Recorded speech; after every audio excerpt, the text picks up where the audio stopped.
Good morning, শুভ সকাল বন্ধুরা। কেমন আছো তোমরা? আশা করছি সবাই ভালো আছো। আমার ভিডিওটা যে যেখান থেকেই দেখছো না কেন, সকলেই সুস্থ আছো। আমিও কিন্তু বেশ ভালো আছি। আমার আরও একটা নতুন ভিডিওতে তোমাদের সবাইকে অনেক স্বাগত। সকালবেলা উঠেই আমি আগে তো ওখানকার উঠান ঝাড় দেওয়ার কোনো রকম ব্যাপারই ছিল না, কারণ আমাদের তো উঠান ছিল না। আর মায়ের বাড়িতে আসলে একটু উঠান ছিল, আগে একটু বড় ছিল যেহেতু, এখন কিন্তু একটু ছোট হয়ে গেছে। আগেও আমি ঝাড়ু লাগাতাম, এখনও আমি ঝাড়ু লাগাই। আমি যখন যখন আসি এই ঘাস হলে ঘাসগুলো তুলে ফেলে দিই, এগুলো একটু পরিষ্কার করে দিই। আমার খুব ভালো লাগে উঠোন ঝাড় দিতে, জানো তো। আর মা নানান রকম ফুল গাছ লাগিয়েছে এদিকে ওদিকে, আর ওগুলো পরিষ্কার করে রাখলে কিন্তু আরও সুন্দর লাগে দেখতে। যার জন্য দেখো আমি ভিডিও টিডিও বানাই, তারপরে একটু ঘর বাড়ি পরিষ্কার না থাকলে হয় বলো। আর আমাদের ওখানে তো দেখো, আমাদের ওখানে উঠান ছিল না, ওই যা ছিল একটু পিছনটা, মাঝে মাঝে পিছনটা ঝাড় দিতাম।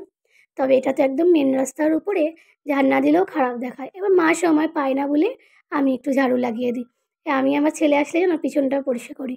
একদিন চলো দেখাবো তোমাদেরকে, একদিন যখন পিছন পরিষ্কার করতে যাব দেখাবো যে পিছনটা কীরকম হয়ে আছে। মা তো যেতে ভয় পায়, এর জন্যে মা একা একা পিছনে গিয়ে পরিষ্কার করে না। তাই ভাবলাম মা তো একটু কাজে বেরিয়েছে, ততক্ষণে আমি একটু উঠানগুলো ঝাড় দিয়ে নিই। আর গোবর ছাড়া তো দিতে পারলাম না, গোবর নেই আজকে দেখলাম।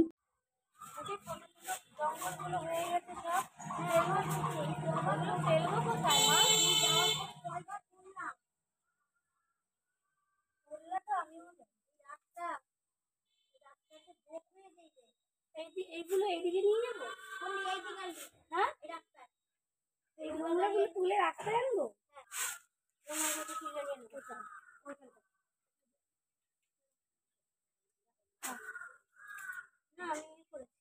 ফুল ফুটেছে দেখেছো? জবা ফুল, ধুতরা ফুল, টগর ফুল। আমার মা কত সুন্দর সুন্দর ধুতরা ফুল লাগিয়েছে, আর জবা ফুল গাছটা তো আগের থেকে ছিল। খুব সুন্দর জবা ফুল ফোটে ওখানে। আর আমার মা হচ্ছে শিউরুর দীক্ষিত, তা আমাদের ঘরে শিউরু ঠাকুরকে রাখা আছে, আর মা লক্ষ্মী। আর আমি যে একটা শিব ঠাকুরকে এনেছিলাম বাবাধাম থেকে একবার।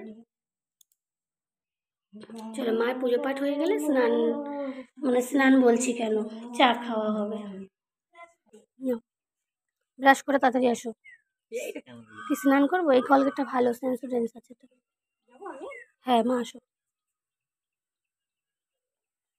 হয়ে গেছে পুজো পাঠ? হয়ে গেছে, হ্যাঁ। এবার যাও, শাড়ি টাড়ি চেঞ্জ করো, যাও বাবা।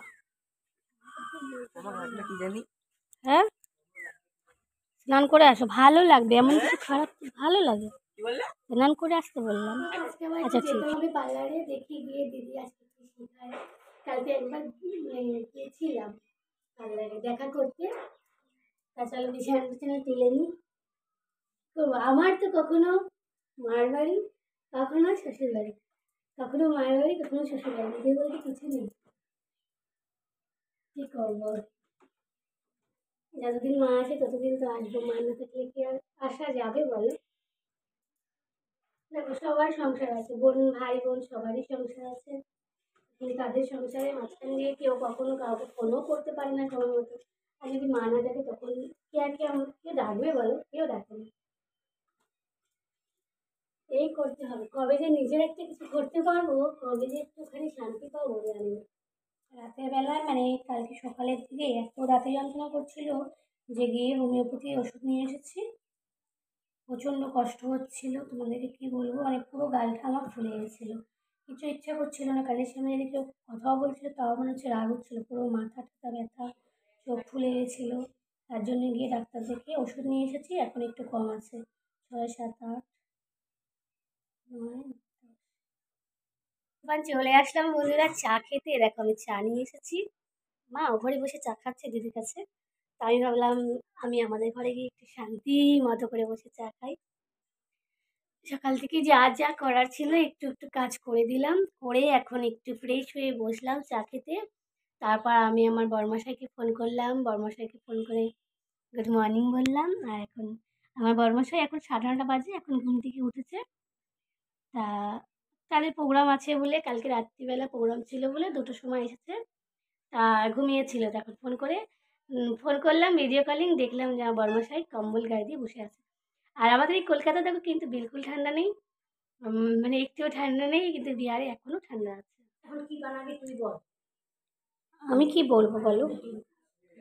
ডিম টিম খাওয়ার ইচ্ছা নেই। ডিম খেলে আমি মশলা ছাড়া খেতে পারি না, গুঁড়ো মশলা দিয়ে আমার ভালো লাগে পারবি না। না অত বড় শিল দিয়ে বাটারও যায় না, শিলটা তো তোমাদের ভালো না। না আমাদের ঘরে আজকে রান্না হচ্ছে লাউ শাক, আর মাকে বললাম যে এটা লাউ শাকটা একটু করে দিয়ে দিও, কেননা লাউ শাকটা আমাদের ওখানে করি না, তো অভ্যাসটা নাই, আর কীভাবে করে আমি ঠিক জানিও না, সত্যি কথা বলতে জানি না। হ্যাঁ, নুন ভরে দিচ্ছি, তাই মাকে বললাম একটু বসিয়ে দিয়ে যেতে, তারপরে যা রান্না করো আমি করে নেবো ওখানে। এদিকে ভাতটাও বসিয়ে দিয়েছে। হ্যাঁ, নুন ভরে আনবো, নুনটা ভরে নিয়ে ওটা পাল্টাবো। ঠিক আছে। দাঁতে এত যন্ত্রণা হয়েছে, যার জন্য ডাক্তার কাছ থেকে ওষুধ নিয়ে এসেছি। তা একটা ওষুধ দিয়েছে লিকুইড, যেটা দিয়ে আর কি কুল্লোকুচি করতে হয়।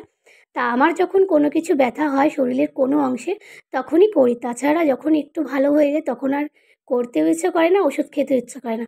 এখন যেহেতু ব্যথাটা একটু বেশি হয়েছে তাই কুলোটা করছি।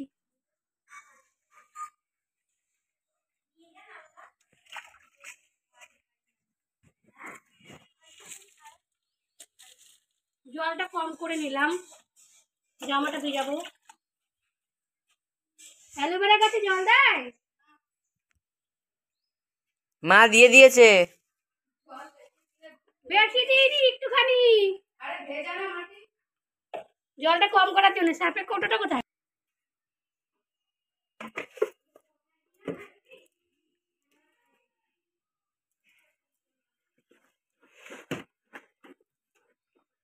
জামাটা সাদা প্যান্ট, তো সাদা প্যান্টটা প্রচন্ড নোংরা। দেখো হাতা কাটা জামা পড়েছি, এখানে একটুও ঠান্ডা নেই। আমার ব্যাগটা দেখো ওখানে জ্বলছে, রোদে দিয়েছি, শুকিয়ে গেছে প্রায়। এসে নামিয়ে নেবো, তারপরে দেখি যদি মাংস নিয়ে আসতে যাচ্ছি, যদি টাইম না পাই দিদিকে দিয়ে যাবো, দিদি রান্না করবে। চলো এই কাছে। আমার 2 টাকা লজেন কিনে দাও। আমার কাছে খুচরো নেই পয়সা, তো আমি পরে খুচরো দিয়ে দেবো। আমার কাছে মামা পাবে এমনি, আমি এসে কিনে দিলে হবে না? আচ্ছা নিয়ে নে। লজেন খাবি? লজেন না খেয়ে বাজারে যাবেন। টাকা নিয়েছিলাম, তা 500 গ্রাম মাংস নিয়ে এসেছি। আর মা খুব সুন্দর গোবিন্দভোগের আজকে ফেনাবাদ বানিয়ে রেখে গেছিল, সেটা এখন খাচ্ছি। ছেলে ওই ঘরে বসে খাচ্ছে আর টিভি দেখছে, তাই আমি ভাবলাম আগে একটুখানি খেয়ে নিই, তারপরে মাংসটা বানাবো, তারপর বেরিয়ে যাবো। বাজারে গেছি আর এসেছি, 10 মিনিটও লাগেনি। মাংসটাও নিয়ে ছেলে আমার ছিল না, বললো কি ফেনাবাদ তোমার ভালো লাগেনি।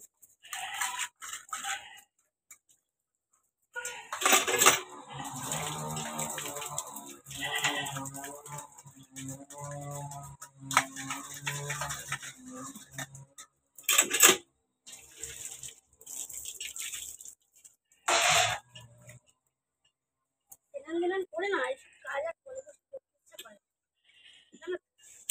তখন আর ভালো লাগে না। আমার কিন্তু চিকেনটা রান্না কমপ্লিট হয়ে গেছে।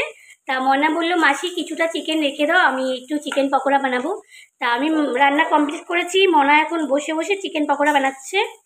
আর বানাতে বানাতে কিন্তু মনা আমার মোবাইল দেখছিল, যার জন্যে অল্প কিছুটা পকোড়ি, দেখো পকোড়াগুলো হালকা একটু লাল লালটা বেশি আর কি হয়ে গেছে আর কি।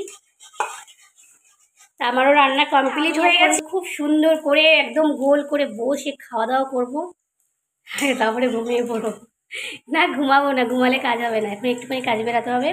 এই দেখো আমি রান্না করেছি, ছেলেকে বললাম স্নান করে আসতে, তাড়াতাড়ি করে খেতে দিয়ে দেবো, তো এখনও তো আসছে না। সংসারে সব কাজকর্ম সেরে এখন আমি নিজে রেডি হয়ে, রান্নাবান্না করা কমপ্লিট হয়ে গেছে, বাবুকেও খেতে দিয়ে দিয়েছি। আমি কিন্তু এখন খাবো না, কেননা অনেকটা টাইম হয়ে গেছে, যেতেও হবে। আমি এসে খাবো, 2 ঘন্টার ব্যাপার। আর এখানে ছেলেওকেও খেতে দিয়ে দিয়েছি, আমি সাইকেলটা ঘুরিয়ে নিলাম। তো বন্ধুরা আজকের ভিডিওটা আমি এখানে শেষ করছি, তোমরা সবাই ভালো থেকো, আবার দেখা হবে অন্য একটা ভিডিওতে, ততক্ষণের জন্য টাটা।